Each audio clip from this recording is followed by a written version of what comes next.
त्या शाळेत। आणि नवल म्हणजे मी शाळेत तसा हात घातल्याबरोबर अक्षरशः धगीजवळ हात न्यावा तसा हात पोळला। मी वेगाने हात बाहेर काढला। मामाने विचारले, काय झालं रे? मी घाबरत म्हणालो, हात पोळला माझा। नंतर आम्ही ज्याच्या घरी जायचे होते त्याच्या घरी जाऊन आले। परत आल्यानंतर ते त्या शालीकडे बघून म्हणाले, ये रे बाबा, ये तू, आता तू माझे कर्म। त्यांनी मग ती शाल आपल्या अंगावर घेतली आणि लगेच त्यांना परत फणफणून ताप चढला। अशा प्रकारे ते अनेक वेळा करीत असत।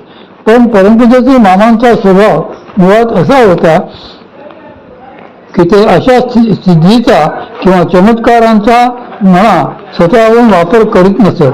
ते महासिद्धीचे स्वामी असल्यामुळे शक्तीच्या आदेशात या सर्व गोष्टी त्यांच्या ठिकाणी दिलेल्या होत असत। त्यांना त्यासाठी काही वेगळं करायला लागत नसे। असेच काही प्रसंग सांगलीच्या त्यांच्या श्रावण मासाच्या अनुष्ठानात देखील मला अनुभवायला मिळाले। श्रावण मासाच्या अनुष्ठान 1981 साली मला दीक्षा झाली। त्याच वर्षी सांगलीला यशवंत मंगल कार्यालयात परमपूज्य मामांचे श्रावणाचे अनुष्ठान झाले। मी सुरुवातीचे काही दिवस सांगलीला अनुष्ठानाकरता जाऊन राहिलो होतो। पण परमपूज्य मामांनी तेथून काही दिवसांनी मला परत करायला पाठवले। ते म्हणाले की महिनाभर कॉलेज बुडवून येथे राहायचे कारण नाही, काही दिवस कॉलेज कर, मास्तरांना तोंड दाखव आणि मग येथे परत ये। त्यामुळे मी कराडला परत आलो। त्या सुरुवातीच्या उपस्थितीच्या काळात सुद्धा काही अनाकलनीय गोष्टी घडल्या। त्यातील 2-3 घटना तर मोठ्या अद्भुत आहेत, त्याच येथे सांगतो।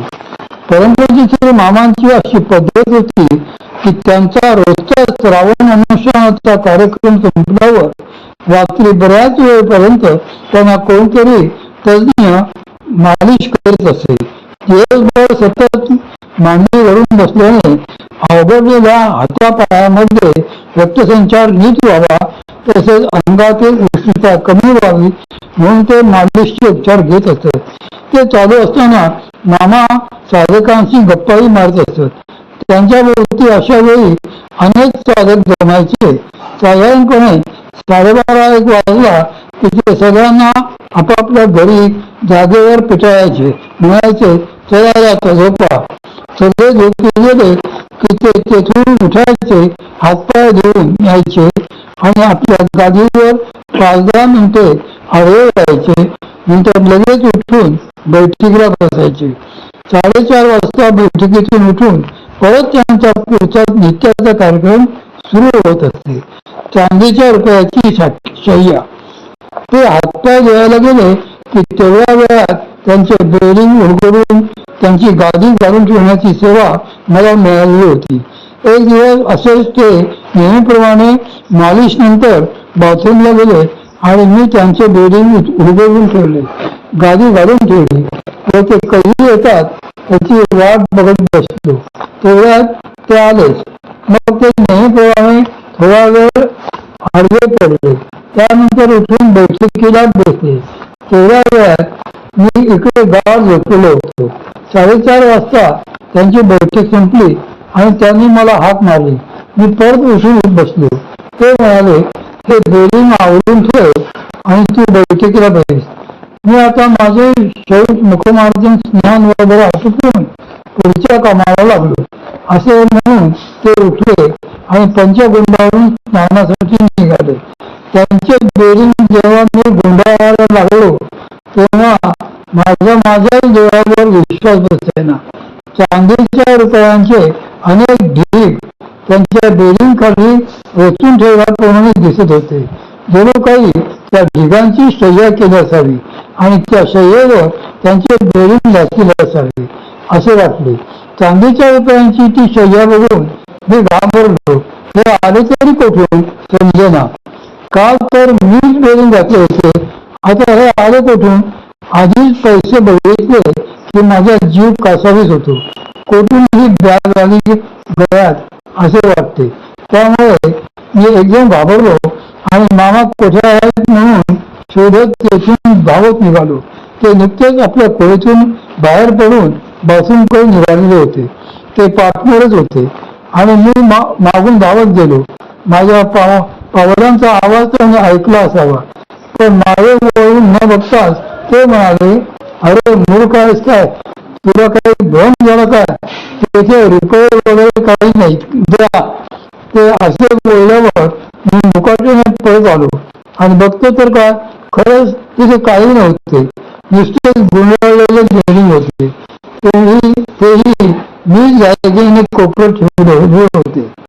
मला बिल्डिंग खाली त्यावेळी चांदीचे रुपये कशासाठी दिसले, त्यामागचा हेतू तरी काय होता, याचे मला आजपर्यंत काहीही आकलन झालेले नाही. षटचक्रांचे दिव्यदर्शन. त्याच सुमारास घडलेला आणखी एक प्रसंग मला पक्का आठवतो. एका संध्याकाळी परमपूज्य श्री मामांचे 6व्या अध्यायावर नित्याचे प्रवचन चालले होते. 6व्या अध्यायातील 14व्या श्लोकावरचे ते निरूपण होते. त्यामध्ये षटचक्रांचा उल्लेख आलेला होता.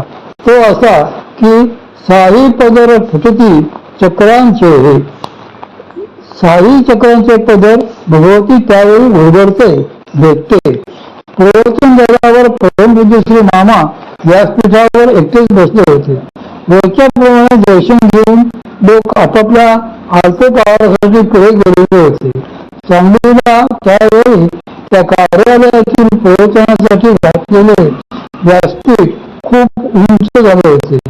परमपूज्य श्री मामा तेथेच बसलेले असताना मी जाऊन नमस्कार केला आणि म्हटले, मामा, मगाशी प्रवचनात ज्या षटचक्रांचा उल्लेख आला ते षटचक्र प्रत्यक्षात असतात काय, की ती माईक असतात, मायेच्या प्रांतातील असतात? त्यावर ते म्हणाले, सूक्ष्म दृष्टीने ती खरीच असतात, ब्रह्मदृष्टीने मात्र माईक म्हणता येतील. मग मी विचारले, पण ती असतात तरी कुठे? ते म्हणाले की सूक्ष्म देहामध्ये, लिंग देहामध्ये असतात. मी तोच विचारले, मग ती दिसत का नाहीत? मला तर आजपर्यंत दिसले नाहीत.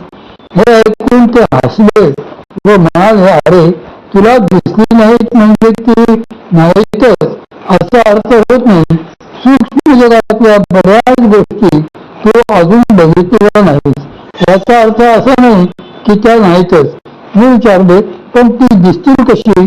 त्यावर ते म्हणाले, तू प्रयत्न कर, कसे दिसेल ते आम्ही बघतो. मग त्याने बसल्या बसल्यास आपला उजवा हात पाय लांब केला. मी उंच व्यासपीठासमोर उभा होतो. त्यांचे आसन उंच असल्यामुळे त्यांचा पाय माझ्या बरोबर छातीला टेकला.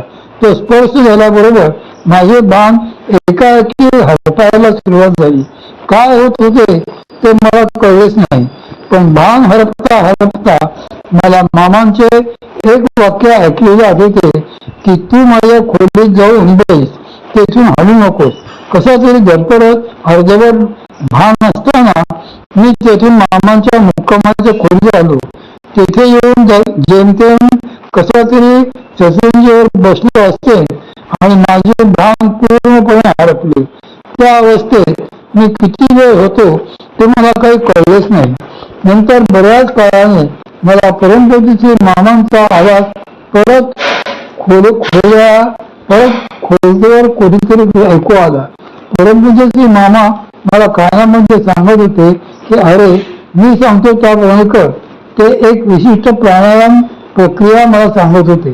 ते म्हणाले, असे कर आणि याप्रमाणे करत असताना एक एक चक्र दिसेल, ते नीट लक्षपूर्वक बघ. त्यांच्या सांगण्यानुसार ती प्रक्रिया मी करायला लागल्यावर हळूहळू ती चक्र मला प्रत्यक्ष दिसायला लागली. आज्ञाचक्रापासून जसे एक एक पायरीने एकामागून एक चक्र याप्रमाणे खाली येऊ लागतो, तसे त्या चक्रांचे शास्त्रात सांगितल्याप्रमाणे सुंदर दर्शन होत होते.